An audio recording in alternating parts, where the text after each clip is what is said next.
নমস্কার বন্ধুরা, কেমন আছো? আশা করি সবাই ভালো আছো। আবার একটা সুন্দর মজার গল্প নিয়ে চলে এলাম।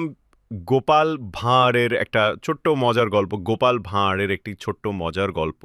গোপাল ভাঁড় ও ডাকাতের দল। একদিন গভীর রাতে গোপালের বাড়িতে একদল ডাকাত ঢুকলো। কিন্তু গোপাল আগে থেকেই টের পেয়েছিল। সে চুপি চুপি গিয়ে তার বউকে বলল, এক কাজ করো, ঝুড়িতে করে একটু ভাত, ডাল আর তরকারি দিয়ে দাও। বউ অবাক, এই সময় খেতে বসবে?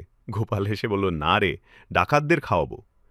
তারপর গোপাল খালি গলায় ডাকাতদের উদ্দেশ্যে বলল, আরে ও ডাকাত বাবুরা, এত রাতে খেটে যাচ্ছেন, না খেয়ে থাকলে শরীর খারাপ হবে, আগে একটু খেয়ে নিন। ডাকাতরা এত অবাক হয়ে গেল যে কিছু বলতেই পারল না। গোপাল নিজে হাতে খেতে দিল, জল দিল, সবশেষে বলল, আর হ্যাঁ, আমার ঘরে যা আছে, দুটো পুরনো কাপড়, একটা হাড়ি আর 3টা বই চাইলে নিয়ে যান।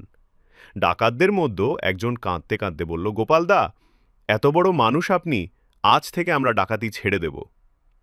বুদ্ধি আর ভালোবাসা দিয়ে সব জয় করা যায়। আরও গল্প চাইলে জানিও, চাইলে আরও গোপাল ভাঁড়ের গল্প দিতে পারি।